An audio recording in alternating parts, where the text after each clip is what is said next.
J'espère que vous voyez bien du coup ma présentation et que vous m'entendez bien. Merci tout d'abord de m'avoir invité à venir parler du projet Dionysos. Du coup, le projet Dionysos, c'est pour définition et validation d'algorithmes d'identification de marqueurs cliniques spécifiques à la sclérose en plaques à partir des données du SNDS.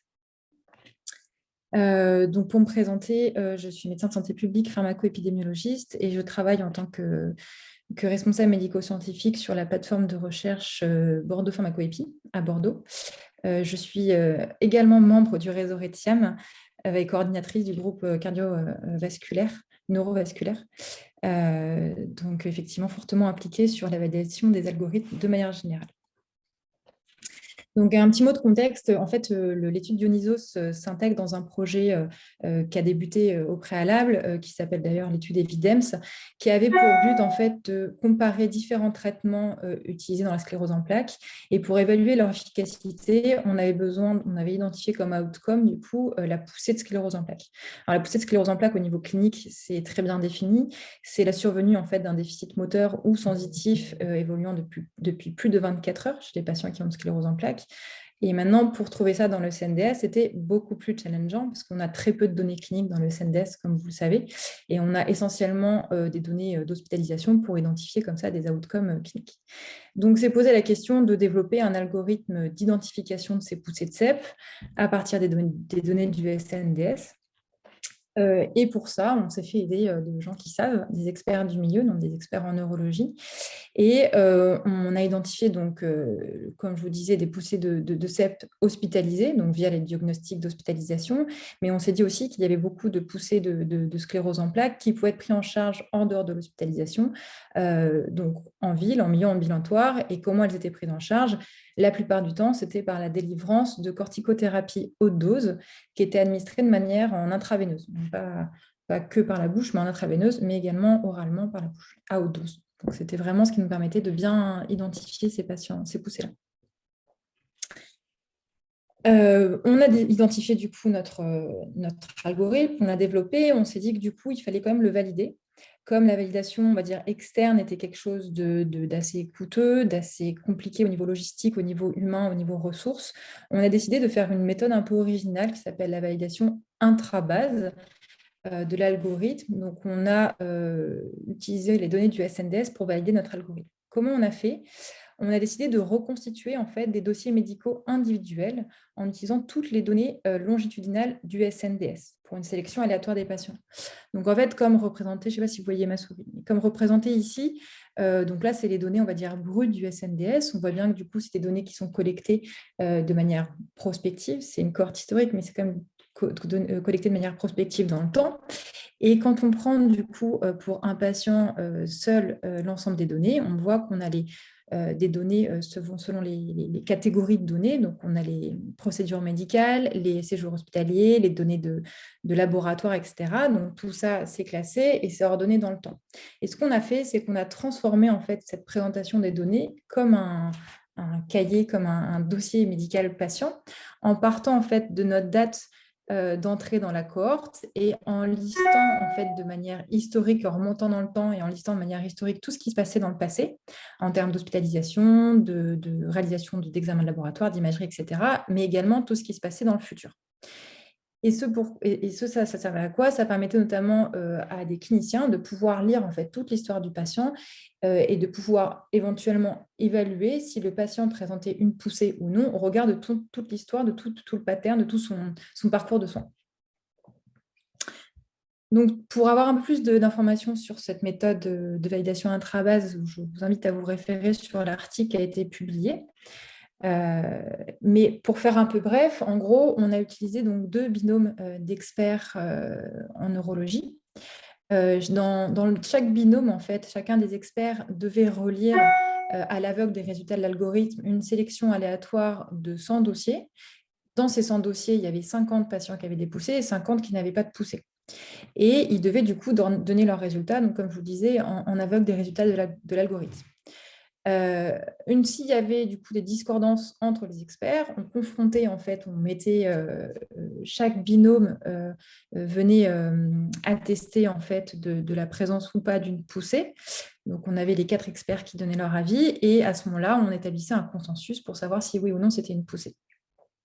Donc, soit on tombait sur un consensus et donc, du coup, on validait l'algorithme, soit il y avait maintenance de la discordance et à ce moment-là, on a dû projeter d'ajuster l'algorithme. Donc, comme on a eu les données sur les patients qui avaient des poussées et qui étaient identifiés par notre algorithme, les patients qui étaient identifiés par l'algorithme et qui n'avaient pas de poussée, donc du coup les vrais positifs, les faux positifs, cela nous a permis donc d'avoir les performances de l'algorithme avec la valeur prédictive positive, la valeur prédictive négative. Et on voit bien au regard de ces résultats que les résultats étaient très bons. On a quand même ajusté sur vraiment des petits détails très fins l'algorithme secondairement après avoir revu les cas discordants des patients, des experts. Alors, de là, on a eu notre algorithme, on en était très contents parce qu'il y avait très bonne performance diagnostique, mais on s'est dit que ce serait quand même bien de faire une validation externe pour conforter nos résultats et pour voir si notre méthode de validation intrabase était bien, parce que du coup, ça le permettrait de l'étendre à d'autres cas, du fait de la rapidité et de la facilité de mise en œuvre et du fait qu'elle était en plus peu coûteuse. Donc de là a été mis en place l'étude de validation, le projet Dionysos, qui a été retenu à la première vague de l'appel à projet BOA en septembre 2021. En fait, on a surtout profité du fait qu'il y avait un appariement qui avait été déjà réalisé par les équipes de Rennes, de l'EHESP et de la Fondation Edmus qui ont apparié en fait les données du SNDS avec les données du registre de la sclérose en plaques. Donc là, on a listé toutes les équipes impliquées dans le projet, on est assez nombreux.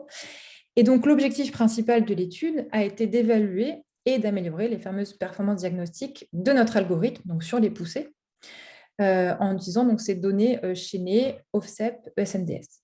Et on s'est dit aussi que ce serait bien également de développer des algorithmes utiles pour la sclérose en plaques qui seraient d'identifier en fait l'évolution de la pathologie. Donc les poussées, ça permet de voir en fait quand la CEP se manifeste, on va dire, mais elle peut se manifester et ça peut durer dans le temps et donc apporter des handicaps qui peuvent être soit moteurs, soit liés à l'atteinte bactérienne, qui sont les handicaps les plus marquants, on va dire, pour le patient. Et donc, on s'était dit que ce serait bien de pouvoir identifier cet handicap et le niveau de handicap au sein du SNDS. Et donc, le chaînage de ces données permettait de le faire.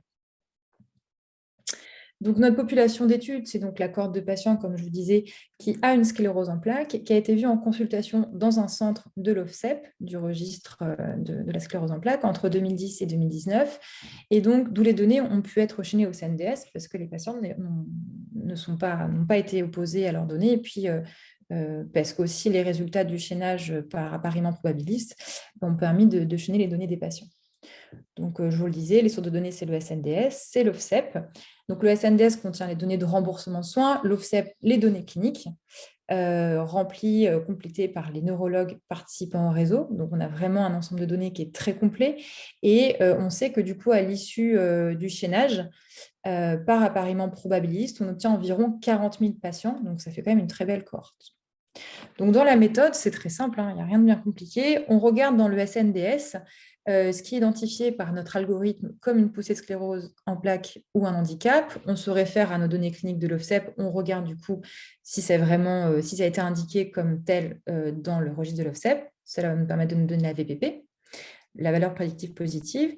Et puis sinon, on part dans l'autre sens, c'est-à-dire qu'on regarde en fait les cas de poussée ou de handicap qui sont indiqués du coup dans le registre de l'OFSEP et on regarde si notre algorithme les identifie bien ou pas dans le SNDS. Et donc, on va pouvoir obtenir la sensibilité. À l'issue du coup de ces analyses, on va pouvoir bien évidemment améliorer nos algorithmes et donc affiner les critères cliniques qu'on va pouvoir sélectionner à l'aide de l'expertise des différentes équipes impliquées dans le projet. Donc ça va avoir un gros retentissement notamment sur les études qu'on pourra mener ultérieurement dans le domaine de la CEP. Et puis bien évidemment, on pourra mettre à disposition les algorithmes en open source dès 2024 sur le HDH. Bon, je vous remercie et si vous avez des questions, n'hésitez pas. Merci beaucoup pour cette présentation. J'ai juste une... Donc, dans les perspectives, vous avez l'idée de trouver des corrélations qui pourraient expliquer la survenue des poussées, par exemple. Ça, ce serait une des perspectives d'utilisation de cet algorithme d'identification. Oui, alors on a déjà utilisé cet algorithme pour identifier les poussées, comme je vous ai dit dans un travail précédent. Maintenant, on voudrait être le plus exhaustif possible. Donc, effectivement, s'il y a d'autres études qui sont mises en place pour éventuellement évaluer l'efficacité d'un traitement ou évaluer la prise en charge d'un traitement, d'un patient dans son parcours de soins, etc., ça pourra être, en tout cas, cet algorithme-là pourra être utilisé avec d'autant plus de fiabilité qu'on saura en fait sa valeur prédictive positive et sa sensibilité en croisant, en remontant aux données cliniques. Il y a des questions dans la salle?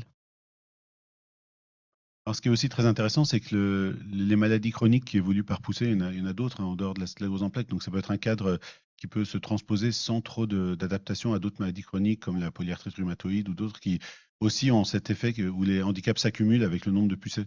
Donc, il y a beaucoup de similarités entre ces parcours et ça pourrait servir à beaucoup d'autres cadres de maladies inflammatoires qui évoluent par poussée.